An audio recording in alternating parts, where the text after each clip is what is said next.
गुरुग्राम के सेक्टर 54 इलाके में उस वक्त सनसनी फैल गई जब पुलिस ने एक बंद संदूक खोला तो उसमें से 24 वर्षीय युवक का शव बरामद हुआ।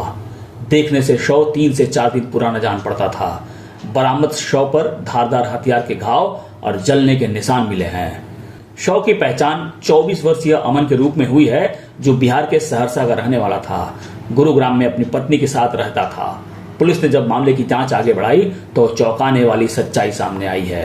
मृतक की पत्नी और पुलिस गिरफ्त में आया सोनू के बीच अवैध संबंध था, जिसकी भनक उसके पति अमन को लग चुकी थी।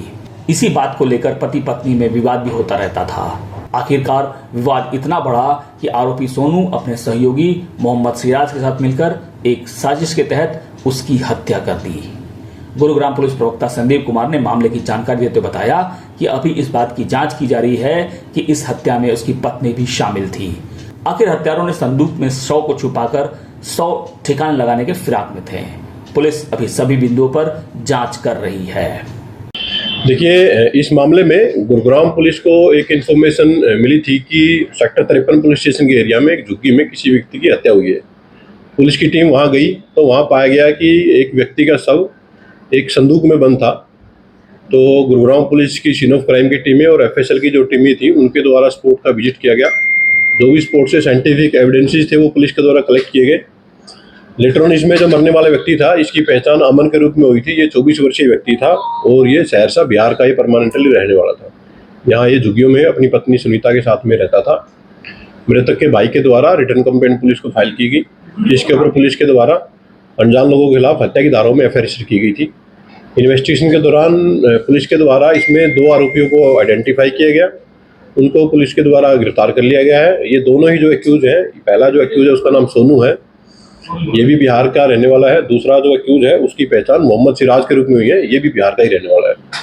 प्राथमिक पूछताछ में ऐसा सामने आया है कि मृतक और उसकी वाइफ दोनों रहते थे, तो उसकी वाइफ के संबंध आरोपी सोनू के साथ बन गए थे और मृतक को इस बात का पता लगा तो इनके बीच में कुछ विवाद भी हुआ 3-4 दिन पहले। तो आरोपी डर गया कि कहीं वो इसको मार न दे और इसी डर के कारण इसने अपने दोस्त मोहम्मद सिराज के साथ मिलकर के, मोहम्मद मिराज सॉरी इसका नाम है, मोहम्मद मिराज के साथ मिलकर के और 25 तारीख को सुबह 6:30 बजे इस हत्या की वारदात को अंजाम दिया गया। आरोपी ने पूछताछ में बताया है कि एक आरोपी के द्वारा मृतक के पैर पकड़ लिए गए, दूसरे आरोपी के द्वारा अपने हाथों से उसका गला घोट करके और उसकी हत्या कर देगी। दोनों के द्वारा मिलकर सबको संदूक में डाल करके छिपा दिया गया। पुलिस के द्वारा दोनों आरोपियों को फिलहाल गिरफ्तार कर लिया गया है। जो मृतक की पत्नी है सुनीता, उससे भी पुलिस के द्वारा संदेह के आधार पर फिलहाल पूछताछ की जा रही है। अगर उसकी भी कोई इन्वॉल्वमेंट हत्या में सामने आएगी तो पुलिस उसको गिरफ्तार करके आगामी कानूनी कार्रवाई करेगी। देखिए, अभी तक की जो इन्वेस्टिगेशन हुई है उसमें ऐसा पाया गया है कि मृतक कोई भी काम नहीं करता था। उसकी वाइफ बेसिकली घरों में काम करके, सफाई का काम करके अपने और अपने पति का पालन पोषण वो करती थी। और हत्या की जो घटना है, जिस तारीख को ये हत्या की घटना को अंजाम दिया गया है, ऐसा सामने आया कि उस दिन भी वो अपने काम पर सफाई के लिए सुबह सुबह गई थी और आरोपियों को इस बात का जैसे पता लगा कि मृतक अपनी झुग्गी में अकेला है तो उनके द्वारा इस हत्या की वारदात को अंजाम दिया गया। देखिए, आरोपियों द्वारा पूछताछ में बताया गया है कि 25 अप्रैल की हत्या की वारदात की घटना है सुबह और 26 तारीख को पुलिस के पास जैसी इन्फॉर्मेशन आई, पुलिस के द्वारा डेड बॉडी को रिकवर करके आगामी अनुसंधान किस कंडीशन में डेड बॉडी मिली है? जो बॉडी थी वो संदूक में बंद थी और एक दिन पहले ये हत्या की वारदात को अंजाम दिया गया था। जो पोस्टमार्टम है वो मृतक का करवाया जा रहा है। पोस्टमार्टम रिपोर्ट में जैसी जैसी चीजें सामने आएंगी उसके अकॉर्डिंग आगे कार्रवाई पुलिस के द्वारा जाएगी। अभी जो ये पूछताछ हुई है, ये इसके अनुसार जो वो संदूक है वो झुग्गी में ही था और वो पुराना संदूक है, उसको बेसिकली ये लोग अपना सामान रखने के लिए प्रयोग में करते थे। ये जो अभी तक जो मालूम हुआ है तो शायद इसमें आरोपी जो सोनू है, इसके खिलाफ एक एनडीपीएस एक्ट की एफआईआर भी कहीं पर रजिस्टर है वो पाई गई है। परिवार ने आरोप लगाया कि जो लड़की है वो भी गांजा बेचती थी, कोई ऐसी बात भी निकल कर सामने आई? देखिए, अभी तक की तो इन्वेस्टिगेशन में इस तरह की कोई चीज़ सामने नहीं आई है। एक डीप इन्वेस्टिगेशन पुलिस के द्वारा की जा रही है। पूछताछ जो है अभी बिल्कुल ही प्रारंभिक स्टेज पर है, तो इन्वेस्टिगेशन में अगर ऐसी कोई चीज़ सामने आएगी तो उसके अकॉर्डिंग भी पुलिस के द्वारा की कार्रवाई जारी रखी जाएगी। कहाँ का रहने वाला है? बिहार के। मेरे भाई का मर्डर हुआ। लड़की ने 2 लड़के हैं, 1 लड़की है। चकरपुर अपने घूमते थे। उस लड़की ने फ़ोन करके बोला कि आपके भाई को सोनू ने मार के पेटी में बंद कर रखा है। मुझे उस लड़की ने बताया, कोडिंग तो नहीं है। तो फिर उसके बाद क्या किया तूने? फिर उसके बाद मैंने अपने बड़े भाई को फ़ोन किया। मेरा बड़ा भाई पहुंचा वहाँ पे। मेरे बड़े भाई ने बक्सा खोल के देखा, उसमें लाश पड़ा था मेरे भाई का। फिर हमने 112 नंबर पे कॉल करे। फिर पुलिस वाले आए 2 गाड़ी। फिर उसके बाद सीआई वाले आए।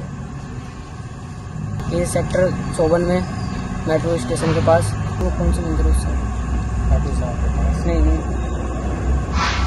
चक्करपुर में रहते हो ना तुम? हाँ, मैं चक्करपुर में रहता हूँ। भाई करता क्या था तेरा? भाई मेरा काम करता था डिलीवरी का, लड़की उसके साथ में रहता था। कितने बजे हुई ये घटना? उस लड़की ने मेरे को 1:56 पे कॉल किया है। तेरे फोन में? मेरे फोन में आ रखा है। तो तू क्या भाई से मिलता नहीं था? नहीं, मेरा कोई कांटेक्ट नहीं होता था उससे। हम समझाते थे, वो समझता नहीं था। कितने साल का था? 24 साल का। एफआईआर दर्ज करे पर पुलिस वाले ने एफआईआर कागज नहीं दिया हमें। कौन से थाने में करी है? सेक्टर 53 में, खाटू श्याम मंदिर के पास। तो जब फोन किया था पुलिस वाले को तो आए थे वो? हाँ, पुलिस वाले आ गए थे। 2 जिप्सी आए थे।